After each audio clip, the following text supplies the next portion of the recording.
bagaimana kabar kalian hari ini? Perkenalkan, saya Mustika Wulandari. Pada video kali ini, mari kita belajar kimia bersama-sama. Nah, langsung saja ya kita belajar.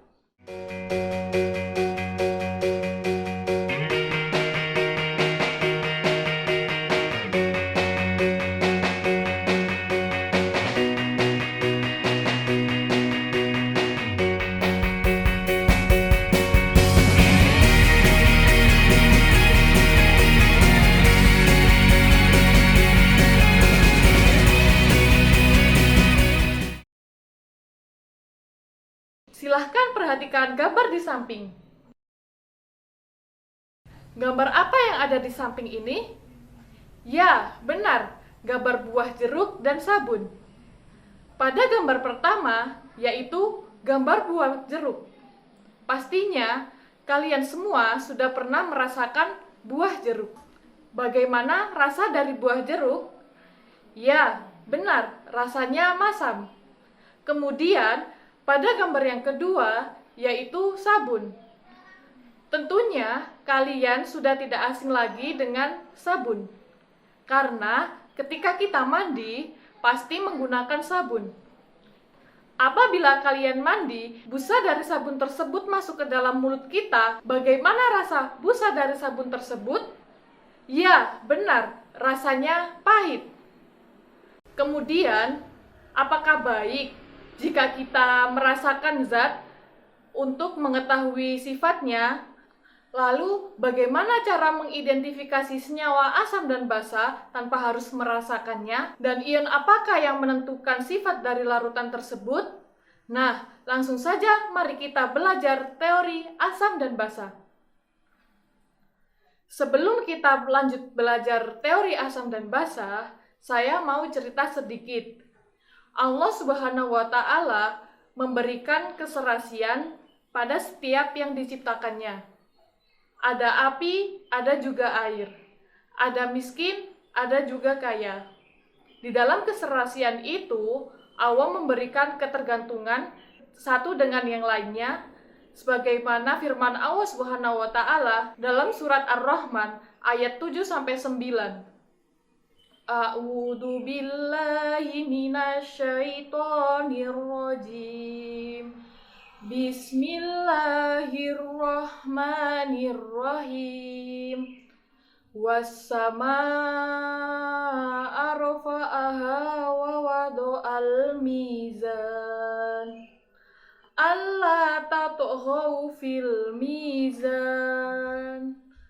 Wa aqimul wazna bil qisti wa la tukhsirul mizan. Shadaqallahul adzim. Yang artinya, dan Allah telah meninggikan langit dan Dia ciptakan keseimbangan itu, agar kamu jangan merusak keseimbangan itu, dan tegakkanlah keseimbangan itu dengan adil, dan janganlah engkau mengurangi keseimbangan itu. Quran Surat Ar-Rahman ayat 7-9. Nah, begitu pula asam dan basa. Asam dan basa adalah sebuah keserasian. Adanya keteraturan di dalamnya, terdapat senyawa yang sifatnya terlalu asam, dapat dinetralkan dengan senyawa yang bersifat basa. Nah, begitu pula sebaliknya. Adanya keseimbangan merupakan kehendak Allah Subhanahu wa Ta'ala dan bukti kasih sayang Allah kepada makhluknya. Nah, selanjutnya mari kita belajar teori asam dan basa. Teori yang pertama yaitu teori asam basa Arrhenius. Menurut Arrhenius, asam adalah senyawa yang dapat melepaskan ion hidrogen apabila dilarutkan di dalam air. Perhatikan contoh di samping. HCl apabila dilarutkan di dalam air akan menghasilkan ion H+ dan ion Cl-. Karena menghasilkan ion H+, ketika dilarutkan dalam air, maka HCl tergolong sebagai senyawa yang bersifat asam. Dan basa menurut Arrhenius adalah senyawa yang melepaskan ion hidroksida apabila dilarutkan di dalam air. Perhatikan contoh di samping. NaOH apabila dilarutkan di dalam air akan menghasilkan ion Na+ dan OH-. Karena dapat menghasilkan ion OH- ketika dilarutkan di dalam air, maka NaOH tergolong sebagai senyawa yang bersifat basa. Akan tetapi, teori Arrhenius memiliki beberapa kelemahan jika dikembangkan dengan fenomena asam basa yang lebih luas. Kelemahan tersebut antara lain, yang pertama, definisi asam basa Arrhenius terbatas pada pelarut air, sehingga tidak dapat digunakan untuk menjelaskan fenomena asam basa dengan pelarut non-air. Kemudian, basa Arrhenius yang menyatakan bahwa basa adalah senyawa hidroksida, padahal banyak zat-zat organik dan amoniak yang bukan senyawa hidroksida tetapi bersifat basa.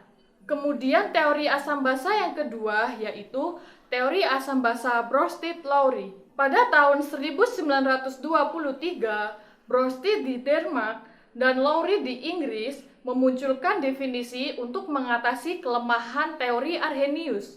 Menurut keduanya, asam merupakan zat yang dapat memberikan ion hidrogen atau donor proton, sedangkan basa merupakan penerima ion hidrogen atau akseptor proton. Berdasarkan teori Bronsted dan Lowry, dijelaskan bahwa sifat basa berlaku untuk senyawa-senyawa hidroksida maupun senyawa-senyawa yang tidak berikatan dengan hidroksida.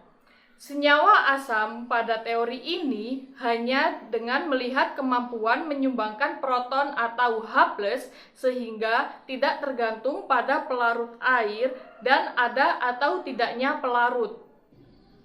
HCl menurut teori Bronsted-Lowry adalah asam karena dapat memberikan proton.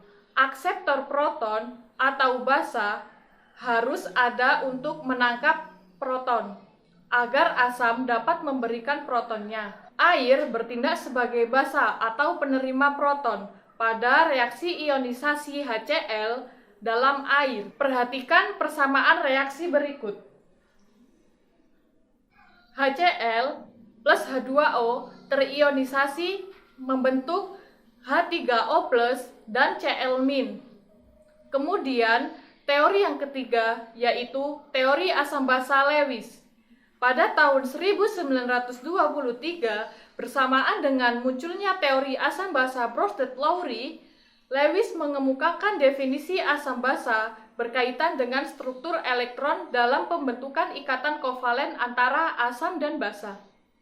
Menurut Lewis, basa adalah spesies yang mampu memberikan sepasang elektron untuk membentuk ikatan kovalen, sedangkan asam adalah spesies yang mampu menerima pasangan elektron untuk membentuk ikatan kovalen. Contohnya, reaksi antara senyawa boron trifluorida atau BF3 dan senyawa amoniak atau NH3 yang menghasilkan BF3NH3-. Perhatikan struktur Lewis yang ada di samping ini. NH3 memiliki kemampuan memberikan sepasang elektron untuk membentuk ikatan kovalen dengan BF3 yang dikenal dengan ikatan kovalen koordinasi. Sedangkan BF3 sebagai asam karena BF3 sebagai akseptor proton. Nah, asam basa menurut Lewis, basa adalah zat yang dapat memberikan pasangan elektron, sedangkan asam adalah zat penerima pasangan elektron. Lalu, bagaimana cara mengidentifikasi senyawa asam dan basa dari suatu larutan tanpa harus merasakannya? Nah, mari kita lanjut ke materi selanjutnya. Untuk menentukan suatu larutan bersifat asam atau basa dapat dilakukan dengan beberapa cara, antara lain yang pertama yaitu menggunakan pH meter, kemudian yang kedua yaitu menghitung pH larutan, kemudian yang ketiga yaitu menggunakan indikator. Yang pertama yaitu menggunakan pH meter. Nah, apa sih pH meter itu? pH meter adalah alat pengukur pH dengan ketelitian yang sangat tinggi. Kemudian yang kedua, menghitung pH larutan. Untuk menghitung pH larutan akan dijelaskan pada video yang lain. Kemudian yang ketiga, yaitu menggunakan indikator. Ada beberapa indikator asam basa yang dapat digunakan untuk menentukan suatu larutan tersebut bersifat asam atau basa. Yang pertama yaitu kertas lakmus, kemudian yang kedua yaitu larutan indikator, kemudian yang ketiga yaitu indikator universal, dan yang terakhir adalah indikator alami. Yang pertama, kertas lakmus. Kertas lakmus merupakan indikator asam basa yang memiliki kemampuan untuk berubah warna apabila ditetesi asam atau basa. Ada dua jenis kertas lakmus, yaitu kertas lakmus biru dan kertas lakmus merah. Untuk mengetahui sifat dari kertas lakmus, perhatikan tabel di samping ini.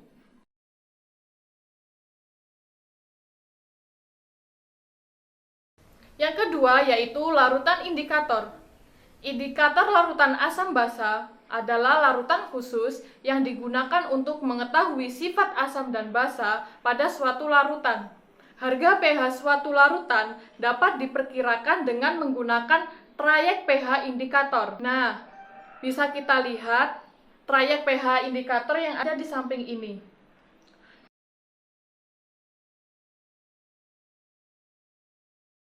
Kemudian yang ketiga yaitu indikator universal. Indikator universal adalah indikator yang terdiri atas berbagai macam indikator yang terdiri dari berbagai macam warna yang berbeda. Nah, bisa kita lihat tabel di samping ini untuk mengetahui rentang pH menggunakan indikator universal. Kemudian yang terakhir yaitu indikator alami. Terdapat berbagai jenis tumbuhan yang dapat digunakan sebagai indikator alami untuk menentukan larutan asam atau basa.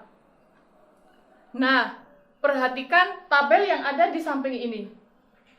Di tabel tersebut, terdapat berbagai macam tumbuhan yang dapat digunakan sebagai indikator alami.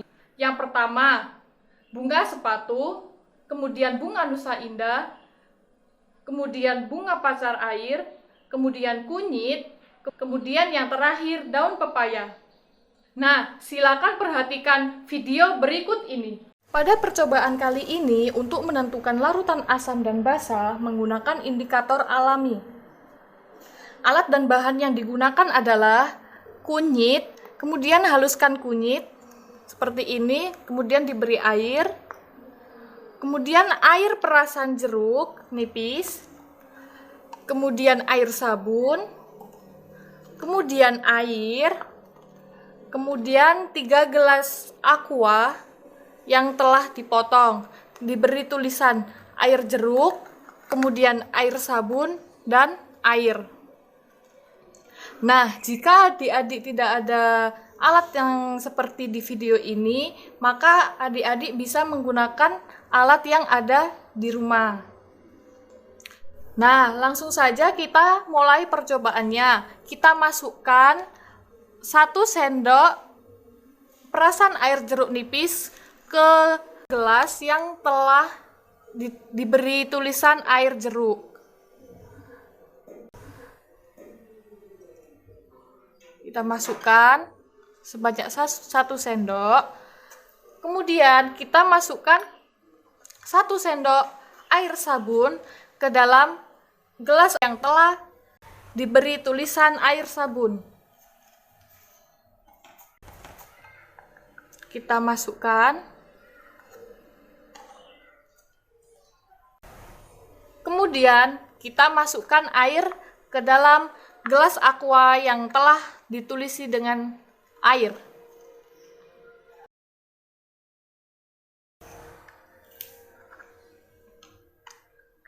Nah, langsung saja kita gunakan indikator alami yaitu air kunyit. Kita masukkan air kunyit ke dalam masing-masing gelas. Kita masukkan ke dalam air.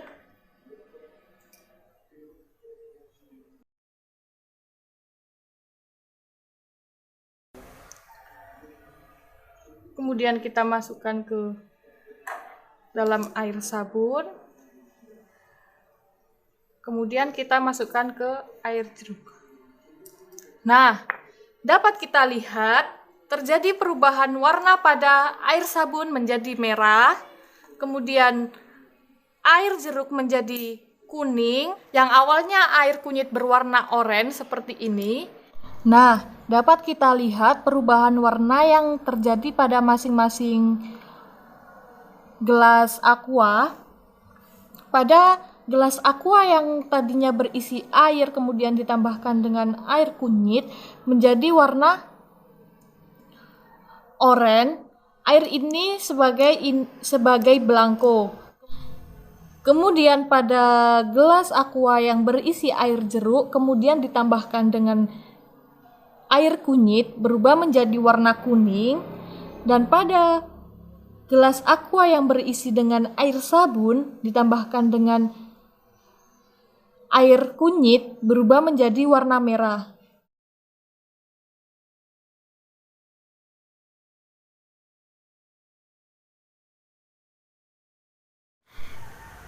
Nah, sekian percobaan kali ini dan semoga bermanfaat.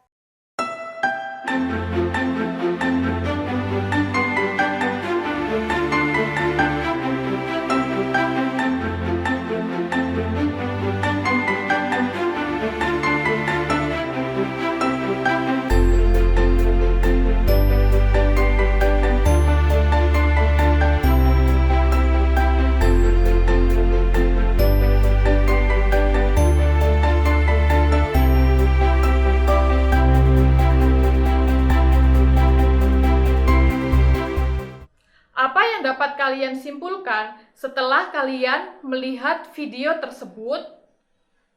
Ya, benar. Air jeruk merupakan asam dan air sabun merupakan basa. Karena pada video tadi, indikator alami yang digunakan adalah kunyit, dan pada air jeruk berubah menjadi warna kuning, dan pada air sabun berubah menjadi warna merah. Setelah kita belajar sedikit tentang asam basa, apa yang dapat kalian simpulkan dari pembelajaran kali ini? Kesimpulan dari pembelajaran kali ini, teori asam basa menurut Arrhenius, asam merupakan senyawa yang dapat menghasilkan ion H+ apabila dilarutkan di dalam air. Sedangkan basa adalah senyawa yang dapat menghasilkan ion hidroksida apabila dilarutkan di dalam air. Kemudian menurut Prostit-Lowry, asam merupakan donor proton, sedangkan basa merupakan aseptor proton. Sedangkan menurut Lewis, asam adalah zat penerima pasangan elektron, sedangkan basa adalah zat yang dapat memberikan pasangan elektron. Nah, untuk menentukan suatu larutan itu bersifat asam atau basa dapat dilakukan dengan menggunakan pH meter atau menghitung pH larutan dan menggunakan indikator. Nah, sekian video kali ini. Semoga bermanfaat untuk kalian semua. Saya akhiri. Wassalamualaikum warahmatullahi wabarakatuh.